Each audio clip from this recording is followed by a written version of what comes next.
కురుక్షేత్ర యుద్ధ భూమిలో 12వ రోజు యుద్ధం జరుగుతూ ఉంది. ద్రోణాచార్యుడి యొక్క నాయకత్వంలో ఇది 2వ రోజు యుద్ధం. ఈ యుద్ధంలో ఇంతవరకు 2 సేనలు కూడా వ్యూహాలు ఏర్పాటు చేసుకొని సర్వసన్నద్ధమైనటువంటి సమయంలో సంక్షప్తక వ్రతాన్ని ఆచరించినటువంటి సుశర్మ సోదరులు 40,000 మంది రథికులతో కూడి, వాళ్ళని సంక్షప్తకులు అంటారు, వాళ్ళు అర్జునుడిని యుద్ధానికి ఆహ్వానించారు. అందువల్ల అర్జునుడు వాళ్ళతో యుద్ధానికి వెళ్ళాల్సి వచ్చింది. ధర్మరాజు యొక్క అనుమతి తీసుకొని వెళ్ళాడు.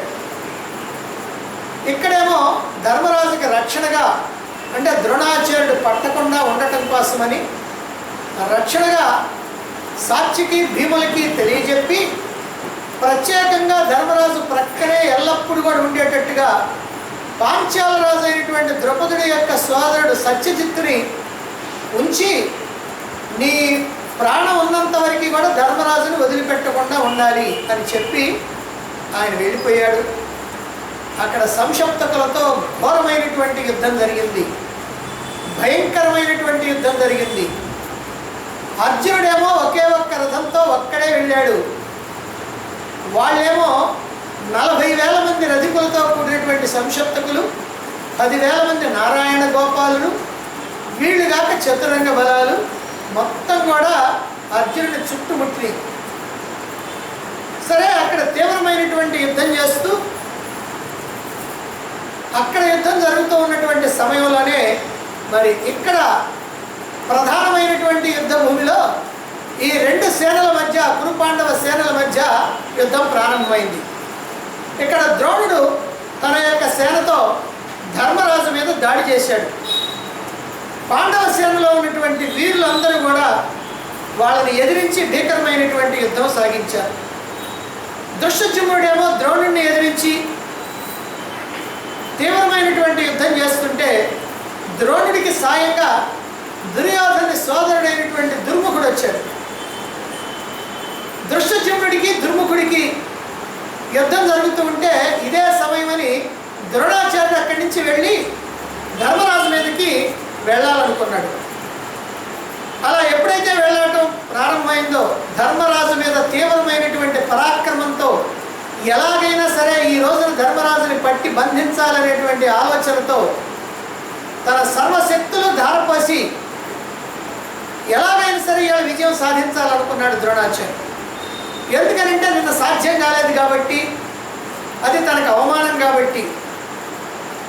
అయితే ఎలాగైతే ద్రోణాచార్యుడు తీవ్రమైనటువంటి బాణాలు ప్రయోగిస్తూ వచ్చాడో అదే ప్రకారంగా ధర్మరాజు కూడా పూర్తిగా రెచ్చిపోయి తీవ్రమైనటువంటి యుద్ధం చేస్తూ ఉన్నాడు. ద్రోణాచార్యుడిని అనేకమైనటువంటి బాణాలతో గాయపరిచాడు. అయినప్పటికీ కూడా ద్రోణుడు సింహం కనుక గజరాజుని పట్టుకున్నట్టుగా ద్రోణుడు ధర్మరాజుని పట్టుకోవడం కోసం అని చెప్పి వచ్చాడు. అది గమనించి పాంచాల రాజు అయినటువంటి సత్యజిత్తు, అంటే ధర్మరాజుకి కాపలాగా ఉన్నటువంటి సత్యజిత్తు ద్రోణాచార్యుడి మీద దాడి చేశాడు. ఒకరినొకరు తీవ్రంగా గాయపరుచుకుంటున్నారు. సత్యజిత్తు ద్రోణుడి యొక్క ధ్వజాన్ని ఖండించాడు, గుర్రాలను సంహరించాడు, ద్రోణాచార్యుడిని కూడా తీవ్రంగా గాయపరిచాడు. అలా గాయపరిచి సింహనాదం చేశాడు. సాధారణంగా ఎదురుగా ఉన్నటువంటి ఒక మహావీరుడి మీద విజయం సాధించినప్పుడు సింహనాదం చేస్తూ ఉంటారు. అది అదే ప్రకారంగా, ఎందుకంటే ద్రోణాచార్యుడు తనకంటే ఎంతో కొంత గొప్ప వీరుడు. అటువంటి వాడి మీద గుర్రాల్ని సంహరించాడు, రథాన్ని పడగొట్టాడు, ధ్వజాన్ని పడగొట్టాడు. మరి అతన్ని పూర్తిగా గాయపరిచాడు కనుక సింహనాదం చేశాడు. ద్రోణుడు వెంటనే మరొక రథాన్ని ఎక్కి ఆ సత్యజిత్తుని గాయపరిచాడు. గాయపరిచి అతన్ని ప్రక్కకి తప్పించి ధర్మరాజు మీద వెళ్ళటానికి ప్రయత్నం చేస్తున్నాడు. ఎందుకంటే ద్రోణాచార్యుడికి ఒక్కటే ఆలోచన, ధర్మరాజును పట్టుకోవాలి. అందుకనే సత్యజిత్తు మీద తీవ్రమైనటువంటి యుద్ధం చేయాలి. సత్యజిత్తు గెలవడానికి ద్రోణాచార్యుడే తగ్గడానికి ఏమిటి కారణం అంటే, ద్రోణాచార్యుడు సత్యజిత్తు మీద యుద్ధం చేయడానికి రాలా, ధర్మరాజును పట్టుకోవడం కోసం వచ్చాడు. ఇది ప్రధానమైనటువంటిది. వాళ్ళందరూ కూడా ఓ దెబ్బ కొట్టినా, వాళ్ళందరూ ఓ దెబ్బ తిన్నా ఇవన్నీ నాకు ఎందుకు అనవసరం అనేటువంటి భావనతో ఉన్నాడు కనుక వాళ్ళ మీద తన సర్వశక్తులు ధారపోయిలా. అందుకని సత్యజిత్తు ద్రోణాచార్యుని బాగా గాయపరచగలిగాడు. ఆ ప్రకారంగా ఎప్పుడైతే సత్యజిత్తు ఆ ద్రోణుడిని ఎదిరించి భయంకరంగా పోరాడుతూ ఉన్నాడో, ధర్మరాజు మీదకి పోతున్నటువంటి ద్రోణాచార్యుని ఆపాడు. ధనస్సును చేతబట్టి ద్రోణుడి మీద పుంఖాలుగా బాణాలు విడుస్తూ ఉన్నాడు. ఇక లాభం లేదని చెప్పి ద్రోణాచార్యుడు ఆ సత్యజిత్తు యొక్క ధనస్సుని ముక్కలు చేశాడు. వెంటనే మరొక ధనుస్సు తీసుకున్నాడు, మళ్ళీ బాణాలు ప్రయోగిస్తున్నాడు. మళ్ళీ ఆ ధనుస్సుని ముక్కలు చేశాడు ద్రోణాచార్యుడు. మళ్ళీ ధనుస్సు తీసుకున్నాడు, మళ్ళీ దాన్ని ముక్కలు చేశాడు.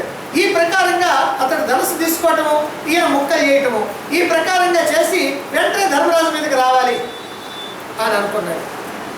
అయితే ఈ లోపల అతడి యొక్క ధనుస్సును వరుసగా ముక్కలు చేస్తూ ఉన్నా వెంటనే అక్కడ మరొకడు వచ్చాడు. అంటే ఈ ద్రోణాచార్యుడు ఇలా యుద్ధం చేస్తూ ఉంటే పాంచాల వీరుడైనటువంటి ఉరుకుడు అనేటువంటి వాడు అతను ద్రోణాచార్యుని ఎదిరించాడు. అంటే సత్యజిత్తుకి సహాయంగా ఆ ఉరుకుడు అనేటువంటి వాడు ఓడింది, ద్రోణాచార్యుడి మీదకి తిరగబడ్డాడు. ఇద్దరికి తీవ్రమైన యుద్ధం జరిగింది.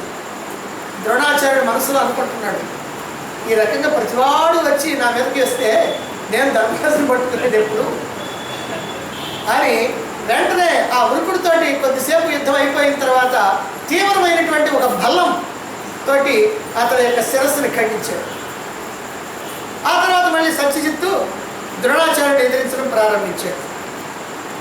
ఈ ప్రకారంగా వాళ్ళిద్దరికీ యుద్ధం జరిగేటప్పుడే మత్స్య దేశానికి సంబంధించినటువంటి వాళ్ళు, పాంచాలైనటువంటి వాళ్ళు, వాళ్ళందరూ కూడా ద్రోణుని మీదకి వచ్చారు.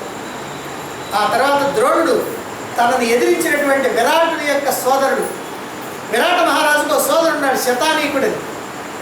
ఆ శతానీకుడు ద్రోణాచార్యుని ఎదిరించాడు. ఇద్దరి మధ్య చాలాసేపు తీవ్రమైనటువంటి యుద్ధం జరిగింది. ఎలాగైనా సరే ఈ శతానీకుడిని వదిలించుకోవాలో, ధర్మరాజు మీదకి పోవాలి అనేమో ద్రోణాచార్యుడు. ద్రోణాచార్యుని అడుగు ముందుకు వేయకుండా చేయాలనేమో శతానీకుడు. ఇద్దరు కూడా ఇట్లా తీవ్రమైనటువంటి యుద్ధం చేస్తూ ఉన్నారు. చివరికి ఆ శతానీకుడిని కూడా సంహరించేశాడు ద్రోణాచార్యుడు.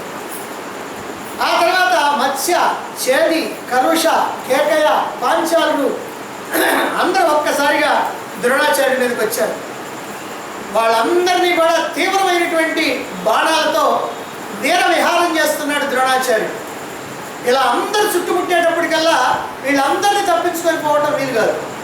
అందుకని వీళ్ళని జయించాల్సిందే, తాను ధర్మరాజు మీదకి వెళ్ళాల్సిందే అని అనుకొని వాళ్ళందరినీ కూడా వేరువేరుగా ఒక్కొక్కరిని కూడా బాణాలు ప్రయోగిస్తూ అందరి మీద కూడా తీవ్రమైనటువంటి యుద్ధం చేస్తూ ఉన్నాడు. ఆ సమయంలో ద్రోణాచార్యుడి యొక్క ధాటికి నిలవలేక పాండవ సేన కకావికలైపోతూ ఉంది. కొంతమంది పారిపోతూ ఉన్నారు. పాండవ సేన ద్రోణుడి ముందు నిలవలేకపోతూ ఉంది. ఎందుకంటే ద్రోణుడు ఇప్పుడు రెచ్చిపోయి యుద్ధం చేస్తూ ఉన్నాడు. ధర్మరాజుని పట్టాలి అని వీళ్ళని పట్టించుకోకుండా ఉండడానికి వీల్లేదు. అందుకనే తీవ్రమైన యుద్ధం చేస్తూ ఉంటే పాండవ సేనలన్నీ కూడా పారిపోతూ ఉంటే అది చూసి దుర్యోధనుడు కర్ణుడితో అంటున్నాడు, ఓ కర్ణ, ద్రోణుడి యొక్క పరాక్రమం చూసావా? ఈరోజు సింహం కనుక జింకల్ని వేటాడి పట్టుకున్నట్టుగా ద్రోణాచార్యుడు ఆ పాండవ సేనలో ఉన్నటువంటి వీరులందరినీ కూడా తీవ్రంగా హింసిస్తూ ఉన్నాడు. వాళ్ళందరూ కూడా భయంతో గజగజలాడి పారిపోతూ ఉన్నారు. పాండవ సేనల యొక్క అవస్థ చూడవయ్యా రాధేయ, ఎలా ఉందో చూడు. వీళ్ళు ఇక ఎప్పుడు కూడా యుద్ధాన్ని కోరుకోరు. పొరపాటునో గ్రహపాటునో యుద్ధరంగంలోకి వచ్చాము, ఎలాగోలాగా దీనిలో నుంచి తప్పించుకొని పోతే ఎప్పుడు యుద్ధరంగంలోకి రాకూడదు అని అనుకుంటా ఉంటారు వీళ్ళు. అదిగో ఆ ప్రకారంగా కొడుతున్నాడు ద్రోణాచార్యుడు. ఇలా కాస్త ఎగతాళిగా, కాస్త హాస్యంగా, ఒకరు నవ్వుతా ఇలా మాట్లాడుతూ ఉంటే అది విని కర్ణుడు అంటున్నాడు, దుర్యోధన, నీవు అనుకున్నట్టుగా పాండవులు రణభూమిని వదిలిపెట్టి ఎన్నటికీ కూడా పోరు. ఎందుకంటే పాండవులు అంత తేలికైనటువంటి వాళ్ళు కాదు, మహావీరులైనటువంటి వాళ్ళు ఉన్నారు వాళ్ళల్లో. అంతేకాదు, ప్రధానంగా భీమసేనుడున్నాడే, నీవు చేసినటువంటి విషప్రయోగాన్ని, లాక్షాగృహ దహనాన్ని, జూదాన్ని, ఆ జూద సభలో ద్రౌపదికి చేసినటువంటి పరాభవాన్ని, వస్త్రాపహరణ పరాభవాన్ని, దానివల్ల కలిగినటువంటి కష్టాలని, అలాగే వనవాసంలో, అజ్ఞాతవాసంలో వాళ్ళు అనుభవించినటువంటి కష్టాలన్నింటినీ కూడా తలుచుకొని తీవ్రమైనటువంటి క్రోధంతో ఉంటాడు భీముడు. అందువల్ల యుద్ధ భూమిని వీడి వెళ్ళిపోతారని చెప్పి నువ్వు అనుకోవద్దు. భీముడు కనుక ఇటు తిరిగాడా, మళ్ళీ వెళ్ళేటువంటి సైనికులంతా కూడా మళ్ళీ వెనక్కి వస్తారు. భీముడు కనుక నేను ఉన్నాను, మీకేం భయం లేదు, రండి అని అంటే చాలు, పారిపోతున్నటువంటి వాళ్ళందరూ కూడా వెనుదిరిగి వస్తారు. వివిధమైనటువంటి ఆయుధాలతో మహావీరులైనటువంటి వాళ్ళని చంపగలరు పాండవ వీరులు. ఇక భీముడు ఉన్నాడంటే వాడికి ఏ ఆయుధం అక్కర్లా. ఆయుధాలు ఉన్నా పర్వాలేదు, ఆయుధాలు లేకపోయినా పర్వాలేదు. మిగిలినటువంటి వాళ్ళకి మాత్రం రథం ఉండాలా, గుర్రాలు ఉండాలా, తోలేటువంటి సారథి ఉండాలా, ఇవన్నీ ఉండాలా. భీముడికి మాత్రం ఏం అక్కర్లా, ఉన్నా పర్వాలేదు, అసలు రథం లేకపోయినా పర్వాలేదు, కాలినడకన వస్తాడు. అతనికి ఏ రకమైనటువంటి ఆయుధాలు అక్కర్లా, అతని భుజబలమే అతనికి ఆయుధాలు. అందుకని నువ్వు అలా ఎగతాళిగా మాట్లాడాల్సినటువంటి అవసరం లేదు. అంతేకాకుండా పాండవుల కోసం ప్రాణాలు అర్పించడానికి సిద్ధంగా ఉన్నటువంటి వాళ్ళే పాండవ సేనలో ఉన్నటువంటి వాళ్ళంతా కూడా. ఇక వీటన్నిటికంటే మిన్నగా ఇంకొక విషయం ఉంది దుర్యోధన. వాళ్ళందరికీ శ్రీకృష్ణుడు కేవలం సారథి మాత్రమే కాదు, అతడు సంపూర్ణంగా పాండవుల యొక్క విజయాన్ని కాంక్షిస్తూ ఉన్నటువంటి వాడు, పాండవులకి మేలు చేసేటువంటి వాడు, పాండవులకి అపకారం జరిగితే సహించేటువంటి వాడు కాదు. ఏ ప్రకారంగానైనా సరే పాండవులకి విజయాన్ని సాధించి పెట్టాలని కంకణం కట్టుకొని ఉన్నటువంటి వాడు. అతడే వాళ్ళకి బలం. కాబట్టి వాళ్ళని నీవంతగా అవహేళన చేయటం నాకు నచ్చలేదయ్యా దుర్యోధన అన్నాడు. వీరు ఇలా సంభాషించుకుంటూనే ఉన్నారు. అక్కడ పాండవ సేనకి ధైర్యాన్ని చెబుతూ పారిపోతున్నటువంటి వాళ్ళందరినీ కూడా వెనక్కి రమ్మంటూ భీముడు వెనక సాక్షికి, అతని వెనక దృష్టజ్యుమ్నుడు, అతని వెనక ఆ దృష్టజ్యుమ్నుని యొక్క కుమారుడైనటువంటి క్షత్రధర్ముడు, ఆ వెనక శిఖండి కుమారుడు క్షత్రదేవుడు, అలాగే నకుల సహదేవుడు, వీళ్ళందరూ కూడా సేనల్ని మళ్ళించి మళ్ళీ యుద్ధానికి సిద్ధమవుతూ ఉన్నారు. వాళ్ళంతా కూడా ధర్మరాజుని చుట్టుకొని ధర్మరాజుని రక్షించుకుంటూ ముందుకు వస్తూ ఉన్నారు. ఇలా వీళ్ళందరూ వస్తూ ఉంటే వాళ్ళ వెనకనే ద్రుపద మహారాజు, అతన్ని అనుసరిస్తూ విరాట మహారాజు, వాళ్ళతో పాటుగా కేకయ్య రాజులు 5గురు, అలాగనే తుంపుడిచ్చినటువంటి గంధర్వ హయాల్ని కూర్చినటువంటి రథం మీద మహారథుడైనటువంటి శిఖండి, వీళ్ళందరినీ కూడా అనుసరిస్తూ వస్తున్నారు. అంతేనా, ఇక ద్రౌపదేయులు 5గురు ఉన్నారు. పాండవులకి ద్రౌపదికి పుట్టినటువంటి కుమారులు. ఈ 5గురు కూడా వాళ్ళ వాళ్ళ రథాలని అధిరోహించి రణోత్సాహంతో ముందుకు వస్తూ ఉన్నారు. వాళ్ళతో ధృతరాష్ట్రుని యొక్క వైశ్యాపుత్రుడు యుయుత్సుడు, ఈయనెవరు, యుద్ధం ప్రారంభమవుతుందనగా కురుపక్షం నుంచి పాండవ పక్షానికి వచ్చినటువంటి వాడు. అదిగో ఆ యుయుత్సుడు కూడా వీళ్ళతో పాటుగా వస్తూ ఉన్నాడు. దేవతలనైనా సరే ఎదిరించగలమనేటువంటి ఆత్మవిశ్వాసంతో కదులుతున్నదయ్యా పాండవ సేన. ఇక పాండవులు వస్తూనే మేఘాలు ఎట్లయితే సూర్యుడిని కప్పివేస్తాయో అదే ప్రకారంగా ద్రోణాచార్యుడిని బాణసమూహంతో కప్పివేశారు. ఇప్పుడు ఎలా ఉన్నారంటే వీరులందరూ కలిసి, మహావీరులందరూ కలిసి, మహారథులు, అతిరథులు, అతిరథ శ్రేష్ఠులు, రథయోధ పయోధకులు ఉన్నారు అందరూ కూడా.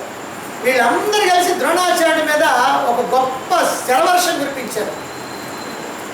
ఆ శరవర్షంలో ద్రోణాచార్యుడు పూర్తిగా కప్పబడిపోయి ఉన్నాడు. అతడి రథం కానీ, సారథి కానీ, గుర్రాలు కానీ, ధ్వజం కానీ, ఆయన కానీ ఎవరు కూడా కనపడుతున్నారు. ఆ సమయంలో ద్రోణుడు మరణించాడని చెప్పి కౌరవ సేనలన్నీ కూడా కేకలు వేస్తూ ఉన్నారు, ఆహాకారాలు చేస్తూ ఉన్నారు. ఇంతకుముందేమో ధర్మరాజు పట్టుబడ్డాడు అని కేకలేశారు. ఇప్పుడేమో ద్రోణుడు పోయాడని చెప్పి కేకలేస్తాం. ఇప్పుడు ద్రోణుడు కనిపించకుండా ఆ శరసమూహాల మధ్యలో ఉన్నాడు. వీళ్ళ యొక్క ఆహాకారాలను విన్నాడు. కానీ ఆయన ఏమి చేయడానికి కూడా సాధ్యం కానటువంటి పరిస్థితుల్లో దుర్యోధనుడు చూచాడు.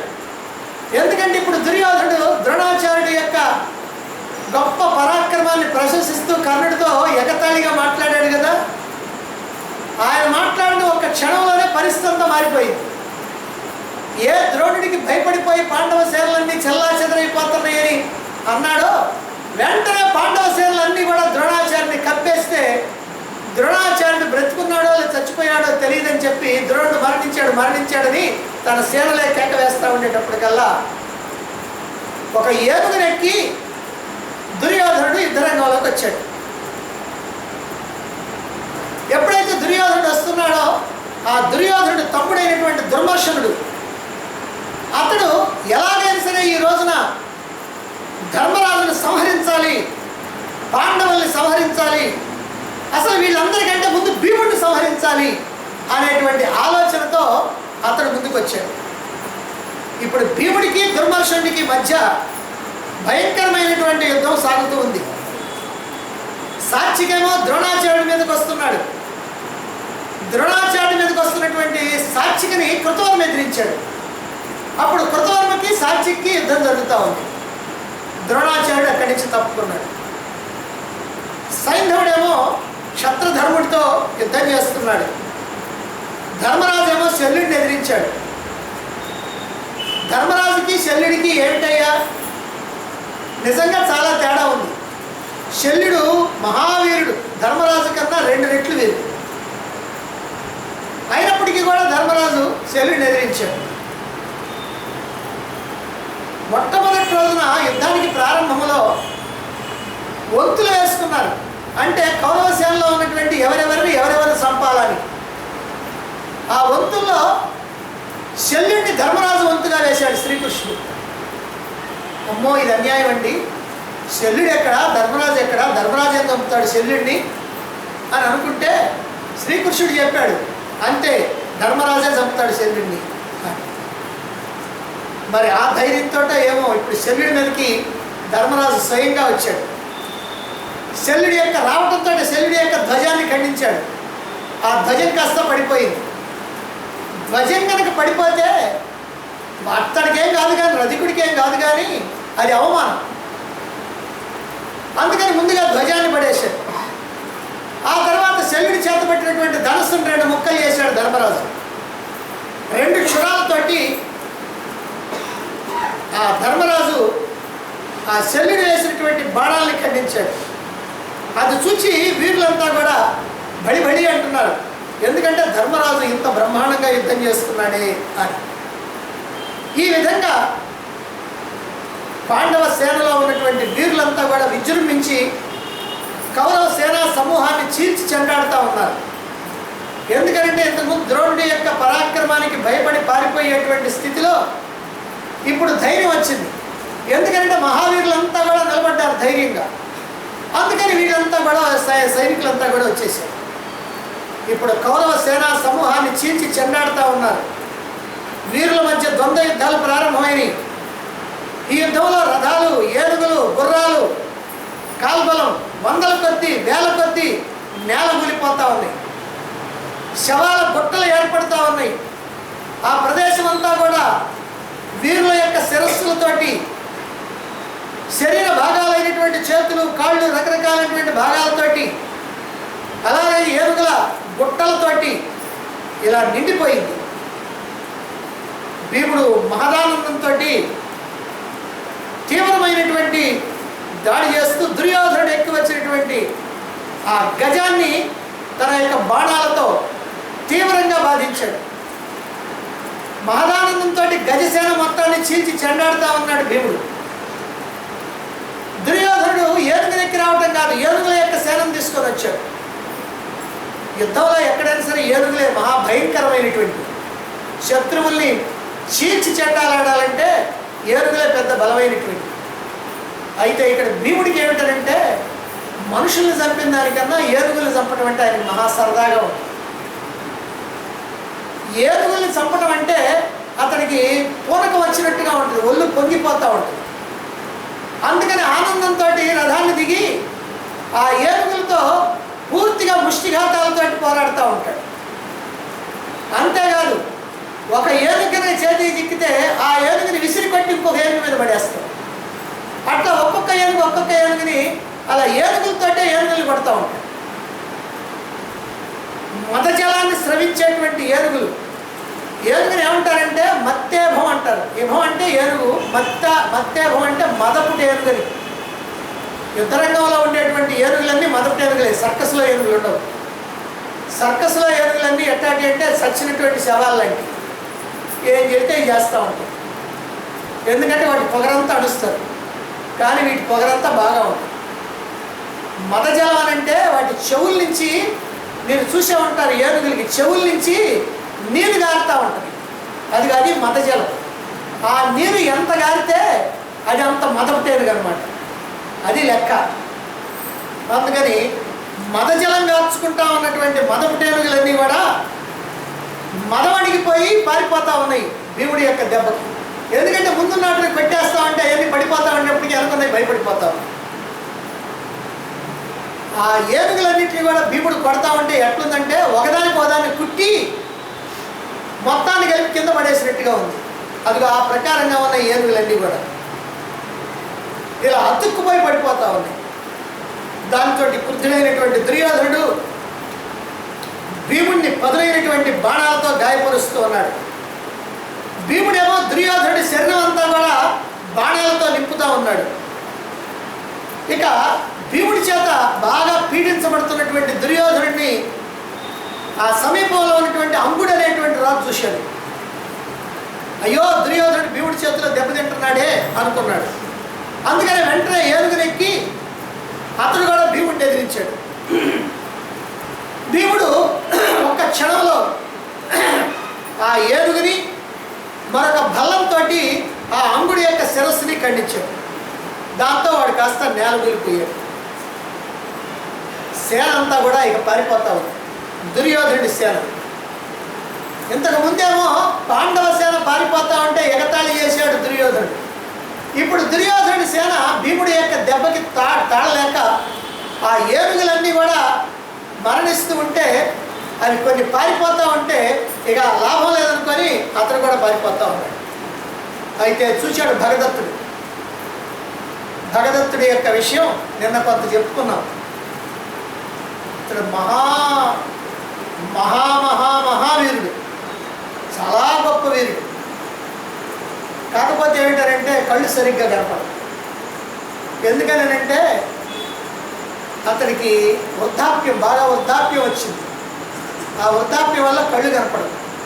కళ్ళు కనపడకపోతే మరి యుద్ధరంగంలో ఎట్లా అంత చీకటిగా ఉంటుంది కదా. అందుకని కంటి రెప్పల్ని ఒక పట్టి వేసి కట్టేస్తారు. కంటి రెప్పల్ని ఒక పట్టితోటి కట్టేస్తారు. అప్పుడు కళ్ళు తెరుచుకొని ఉంటాయి అన్నమాట. దాంతో యుద్ధం చేస్తాడు. చాలా గొప్ప వీరుడు. అతడు తనకి ఒక ఏనుగుంది. ఆ ఏనుగంటే అందరికీ భయమే. ఒక మాటలో చెప్పాలంటే ఆ ఏనుగుని జయించగలిగినటువంటి వాడు రెండు సేనల్లో కృష్ణార్జునులు తప్ప ఇంకెవరు లేరు. అటువంటిది ఆ సుప్రతీకం అనే పేరు కలిగినటువంటి ఏనుగు. ఇప్పుడు ఆ ఏనుగుని వచ్చాడు, గజసేనతో వచ్చాడు. ఇంతకుముందు దుర్యోధనుడు గజసేనతో వస్తే ఇప్పుడు భరదత్తుడే గజసేనతో వచ్చాడు. ఎందుకంటే గజసేన ఆయనకే ఎక్కువగా ఉన్నటువంటిది. సరే, ఈ సుప్రతీకం అనేటువంటి ఏనుగు ముందు కొన్ని వందల ఏనుగులు కూడా చాలవు. సరే, వెంటనే రావటంతో ఆ భీముడిని ఆ ఏనుగు దగ్గరికి వచ్చేసి పట్టుకోబోయింది. మరి అటువంటి స్థితిలో, ఆ భీముడు చిక్కబోయేటువంటి స్థితిలో భీముడికి ఒక విద్య తెలుసు. దాన్ని అంజలికా వేధనం అని అంటారు. అంజలికా వేధనం అనేటువంటి విద్య. ఏమిటంటే ఏనుగుకి సుఖస్పర్శ కలిగించేటువంటి ప్రదేశాలు కొన్ని ఉంటాయి. ఏనుగుకే కాదు, మానవులకు కూడా ఉంటాయి. సుఖస్పర్శ అంటే అక్కడ కనుక తాకితే వాళ్ళలో ఒక ఉద్రేకం వస్తుంది అన్నమాట. ఆ ఏనుగుల్లో ఉద్రేకం వస్తుంది. ఆ ప్రదేశాలన్నీ కూడా భీముడికి తెలుసు. అందుకని అక్కడ చరచడం మొదలుపెట్టాడు. ఆ సుఖస్పర్శనిచ్చేటువంటి ప్రదేశాల్లో చరుస్తున్నాడు. అందుకే భీముడు దాని యొక్క శరీరాన్ని ఆక్రమించి పదే పదే దాన్ని చేత్తో చరుస్తున్నాడు. ఆ ఏనుగేమో కుంభచక్రంలాగా తిరిగి, అంటే ఒక రౌండ్ వేసింది, కుంభచక్రంలాగా తిరిగి భీముడిని చంపబోయింది. దాని శరీరం కింద పడ్డటువంటి భీముడు దాని నుంచి బయటకు వచ్చాడు. దాని ఎదుట నిలబడ్డాడు. అది తొండంతో భీముడిని వంచి మోకాళ్ళతో తనటం ప్రారంభించింది. భీముడి యొక్క మెడ చుట్టూ కూడా పట్టి చంపబోయింది. భీముడు దాని నుంచి విడిపించుకొని పారిపోయాడు. అప్పుడు సేన అంతా కూడా కోలాహలం చేస్తుంది. ఎందుకంటే భీమసేనుడు పారిపోవడం అనేది ఎవరు చూడలే ఎప్పుడు. అందులో ఈ మదగజం సుప్రతీకం, ఈ భగదత్తుడి యొక్క సుప్రతీకం, దీని దెబ్బకి తట్టుకోలేక భీముడు కూడా పారిపోయాడు. ఎప్పుడైతే భీముడు వెళ్ళాడో ఆ తర్వాత సేన అంతా కూడా కోలాహలం చేస్తుంది. భీముడు ఏనుగు చేతిలో మరణించాడని సేన గోల చేస్తాం. ఎందుకంటే ఎవరు కనపడకపోతే వాళ్ళు మరణించాడంటారు. ఆ సేన కూడా భయపడిపోయి భీముడు చోటికి అది కూడా పరిగెత్తి. భీముడు ఎట్లా పరిగెత్తాడో వీళ్ళు కూడా ఎట్లా వెళ్ళారు. ధర్మరాజు కూడా భీముడు చనిపోయాడేమో అని మనస్సులో భావించాడు. అప్పుడు వీరులందరితో కలిసి భగదత్తుడిని ఎదిరించాడు. అందరూ కలిసి వందల కొద్దీ వేల కొద్దీ బాణాలు ప్రయోగించారు ఆ ఏనుగు మీద, ఏనుగుని ఎక్కువ ఉన్నటువంటి భగదత్తుడి మీద. అలా ప్రయోగిస్తే భగదత్తుడు అంకుశంతో ఆ బాణాల యొక్క తాకిడిని కాస్త నివారించేశాడు. అంటే ఒక అంకుశంతో ఆ బాణాలన్నీ కూడా తన దగ్గరికి రాకుండా చేశాడు. ఆ పాంచాల సేనని హతం చేశాడు. బాణాల తాకిడిని తప్పించుకొని పాంచాల సేన మీద తన బాణాలు ప్రయోగించాడు. ఆనాడు వృద్ధుడైనటువంటి ఆ భగదత్తుడి యొక్క వీర విహారం కురుసేనులందరికీ కూడా గొప్ప ఆనందం కలిగించింది. భగదత్తుడి యొక్క ఏనుగు చేస్తున్నటువంటి వీర విహారం దాన్ని గమనించి దశార్ణ రాజు, పాండవ పక్షంలో ఉన్నటువంటి దశార్ణ రాజు, అతడు కూడా ఏనుగునెక్కి భగదత్తుడిని ఎదుర్కొన్నాడు. రెండు ఏనుగుల మధ్య గట్టి పోరాటం జరుగుతూ ఉంది. భగదత్తుడి యొక్క ఏనుగు వెనక్కి తిరిగి ప్రక్కకి జరిగి దశార్ణరాజు ఏనుగు యొక్క డొక్కలో గాయం చేసింది. ఆ తర్వాత దాన్ని చీల్చి ఆ ఏనుగుని పడగొట్టింది. దాంతో దశార్ణరాజు కూడా ఏనుగు మీద నుంచి పడిపోయాడు. అతన్ని 7 తోమరాలు విసిరి భగదత్తుడు సంహరించాడు. ఆ తర్వాత ధర్మరాజు రధిక శ్రేష్ఠులతో కలిసి భగదత్తుడిని చుట్టుముట్టాడు. తన యొక్క తీవ్ర సాయికాలతో ధర్మరాజు భగదత్తుడిని గాయపరిచాడు. అదే సమయంలో రధికులంతా కూడా భగదత్తుడి మీద బాణవర్షం కురిపిస్తూ ఉన్నారు. భగదత్తుడి యొక్క ఏనుగు మీద ఈ బాణవర్షాన్ని కురిపిస్తూ ఉన్నారు. ఇక తెంపు లేకుండా వరుసగా అలా బాణాలు వచ్చి పడతా ఉంది. దాంతో భగదత్తుడు తన ఏనుగుతో సాత్విక రథం మీదకి వెళ్ళాడు. ఎందుకంటే సాత్వికే ఎక్కువగా బాణాలు విడుస్తున్నటువంటి ఆ ఏనుగు ఈ రథాన్ని ఎత్తి అవతల పారేయడం కోసమని వచ్చింది దగ్గరికి. సాత్వికి తెలుసు ఆ ఏనుగు యొక్క బలం. అందుకని ఆ ఏనుగు దగ్గరికి రావడంతో సాత్వికి ఆ రథం మీద నుంచి దూకి వెళ్ళిపోయాడు. అలా వెళ్ళిపోయి ఆ సాత్వికి మరొక రథం ఎక్కి వస్తున్నాడు. వెంటనే సారథి ఏం చేశాడంటే మరొక రథాన్ని సిద్ధం చేసి సాత్వికి ముందుకు తీసుకొచ్చాడు. ఆ ఏనుగేమో ఈ రథాలతో కూడినటువంటి వీరులతో సహా అందరినీ కూడా అలా ఎత్తి అవతల పారేస్తాం. అంటే రథంలో ఉన్నటువంటి సారథిని, ఆ రథంలో ఉన్నటువంటి రథికుడిని, గుర్రాలని అన్నిటిని కూడా ఎత్తి అవతల పారేస్తూ ఉంది ఈ సుప్రతీకం అనేటువంటి ఈ భయంకరమైనటువంటి ఏనుగు. ఇక తన సేనల మీద ఎప్పుడైతే విజృంభించి ఇలా వీర విహారం చేస్తుందో అప్పుడు మళ్ళీ భీముడు భగదత్తుడి మీద దాడి చేశాడు. దేవసేనుని యొక్క గుర్రాల మీద ఆ ఏనుగు తొండంతో నీరు జిమ్మింది. భీముడు ఎక్కి వచ్చినటువంటి ఆ రథానికి కట్టినటువంటి గుర్రాల మీద ఈ తొండంతో నీరు జిమ్మింది. చిమ్మేటప్పటికల్లా అవి కాస్త భయపడిపోయి ఆ గుర్రాల రథాన్ని అక్కడి నుంచి పక్కకి తీసుకెళ్ళిపోయింది. ఆ సమయంలోనే రుచిపరుడు అనేటువంటి రాజు ఆ ఏనుగు మీద దాడి చేసేటప్పటికల్లా భగదత్తుడు వంగినటువంటి కడుపులు కలిగినటువంటి బాణంతో, అంటే బాణం మామూలుగా ఉంటుంది, వంగిన కడుపులు కనుకుంటే అవి లోపలికి పోయి గుచ్చుకొని ఆ లోపల శరీరం లోపలికి దిగుతాయి. అందుకని భయంకరమైనటువంటివి అన్నమాట. అదిగో వాటితోటి ఆ రుచిపరుడు అనేటువంటి రాజుని యమపురికి పంపించాడు. అది చూచి అభిమన్యుడు, ద్రౌపదేయులు, చేకితానుడు, దృష్టజ్యుమ్నుడు, యుయుత్సు అంటే ధృతరాష్ట్రుడి యొక్క వైశ్యాపుత్రుడు ఆ ఏనుగుని తీవ్రమైనటువంటి బాణాలతో పీడిస్తూ ఉన్నారు. శరధారంలో దాన్ని ముంచెత్తి వేస్తూ ఉన్నారు. అప్పుడు భగదత్తుడు అంకుశంతో ఆ ఏనుగుని ముందుకు నడిపిస్తూ ఉన్నాడు. యుయుత్సుని యొక్క గుర్రాలు వాటిని కాలుతోటి నెట్టాడు. అంటే ఏనుగు మీద పోతా ఆ యుయుత్సుని యొక్క రథం పక్కగా పోతా ఆ గుర్రాలని కాలుతోటి నెట్టాడు భగదత్తుడు. అది కాస్త రథం కాస్త పడిపోయి అప్పుడు అభిమన్యుడు వెంట ఆ పక్కనే ఉన్నటువంటి అభిమన్యుడు ఆ ఏనుగుని చంపడం కోసమని వేగంగా బాణవర్షం కురిపించాడు.